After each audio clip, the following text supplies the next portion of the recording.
Well hi guys, good afternoon and I hope that you are doing good. अच्छा weekend चाहे आपका।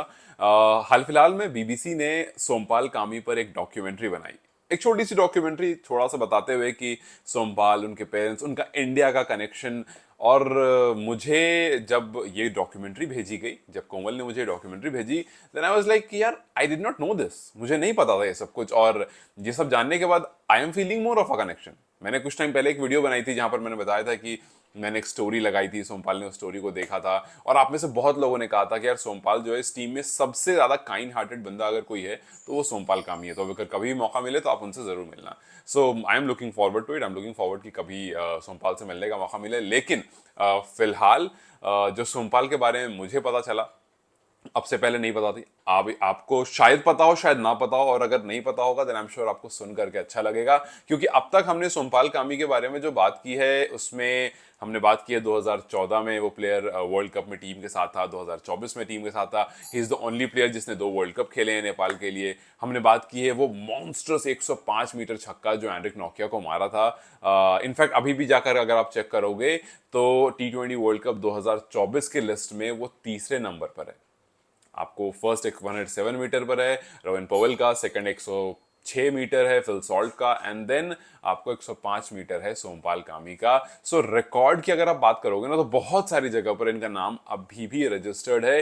जैसे अगर आई थिंक 2014 की बात है जब नेपाल वर्सेस हांगकांग था और वहां पर 10th प्लेस पर आकर के सोमपाल कामी ने कुछ 40 रन किए थे। एंड अगर मैं गलत नहीं हूं तो 10th प्लेस पर आकर के T20 वर्ल्ड कप में, T20 में 40 रन इज द हाईएस्ट। मुझे आप लोग ये चेक करके बता सकते हो, हालांकि उस टाइम ये रिकॉर्ड था, शायद अभी आई डोंट नो कहीं पर टूटा है नहीं तो। आई डोंट थिंक कि 10वें नंबर पर आकर के T20 में किसी ने 40 रन किए हों, तो ये रिकॉर्ड भी सोमपाल के नाम है। खैर, इसके बारे में बाद में बात करेंगे। लेकिन फिलहाल जो इंटरेस्टिंग फैक्ट मुझे सोमपाल कामी के बारे में पता चला है उस पर थोड़ा सा डिस्कस करते हैं। सबसे पहली बात, सोमपाल कामी के जो पेरेंट्स हैं वो अभी भी इंडिया में रहते हैं।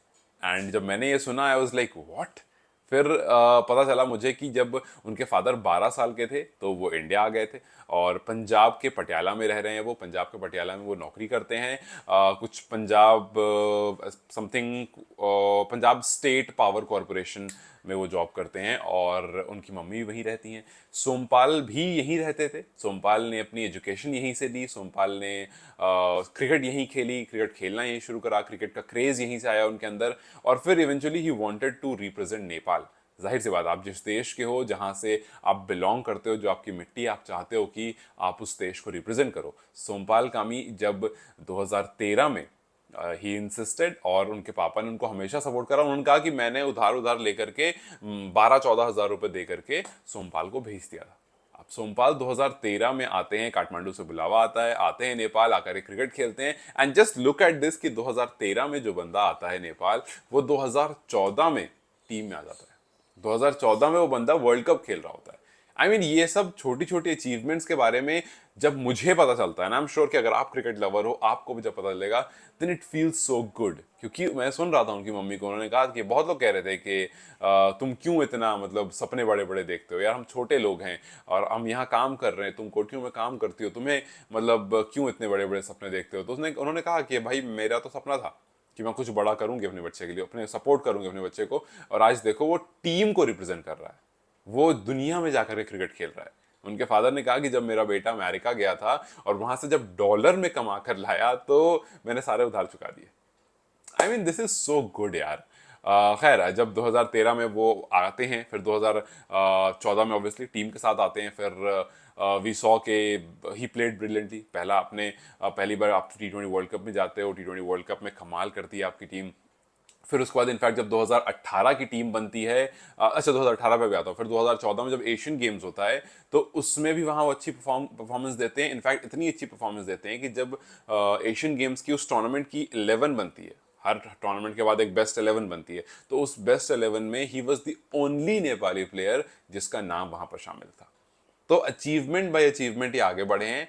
2018 में जब नीदरलैंड वर्सेस नेपाल पहला ओडीआई होता है, वहां पर भी ये टीम में होते हैं और सिर्फ वहां पर टीम में नहीं होते, वहां अच्छी परफॉर्मेंस करने के बाद 2019 में ये पहले बॉलर बनते हैं जिसके पास 5 विकेट हॉल होता है नेपाल की तरफ से ओडीआई में।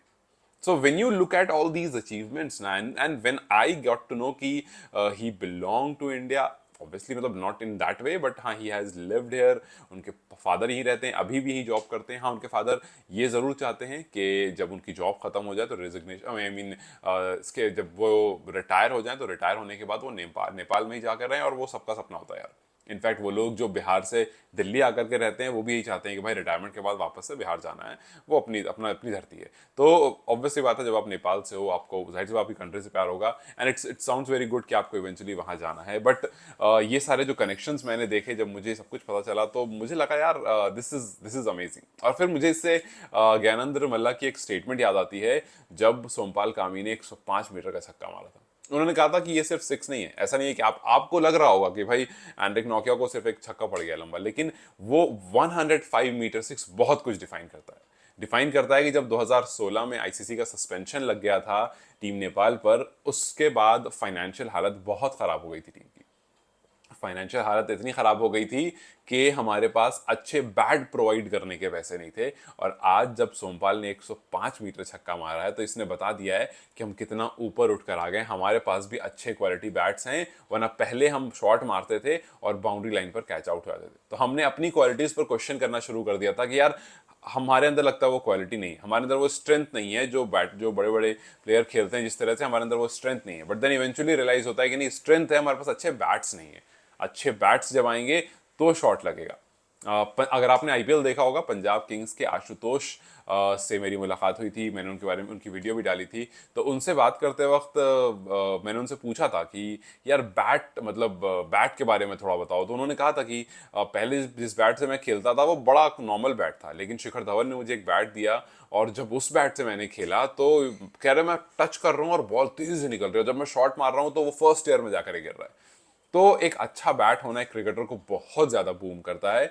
और उस दिन जब ज्ञानेंद्र मल्ला ने कहा कि यार सोमपाल का वो जो छक्का था ना, वो डिफाइन करता था कि किस तरह से नेपाल क्रिकेट जो है वो आगे बढ़ा है। और मतलब दिस इज अमेजिंग यार। मुझे तो खैर बहुत इंस्पायरिंग स्टोरी लगी। मुझे ये सुन करके बहुत अच्छा लगा कि भाई आप 2013 में आते हो, 2014 में आप इंटरनेशनल की डेब्यू कर लेते हो, 2018 में जब आपकी टीम ओडीआई खेलती है आप टीम में होते हो, 2019 में आप 5 विकेट हॉल लेते हो, पहले नेपाली प्लेयर बनते हो 5 विकेट हॉल लेने वाले, 2014 में जब एशियन गेम्स में उसके बाद जब टीम बनती है तो टीम ऑफ द टूर्नामेंट जो होती है उसमें आपका नाम होता है।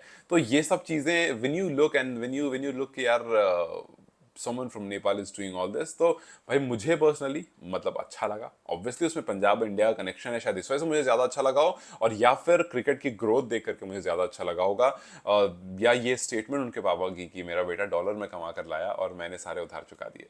सो there can be many reasons but मुझे पर्सनली ये स्टोरी सुनकर बहुत अच्छा लगा। मैंने जब वो, एंड थैंक यू कोमल, आपने मुझे वीडियो भेजी, और जब मैंने वो वीडियो देखी तो I loved it and I thought कि I need to talk about it, और इसलिए मैंने आपके सामने इन बातों को रखा। हो सकता है इसमें बहुत सारी बात ऐसे हो जो अभी भी मुझे नहीं पता हो, and I would love to know. आपको अगर कुछ ऐसी बात पता है सोमपाल के बारे में तो मुझे कमेंट्स में जरूर बताइएगा।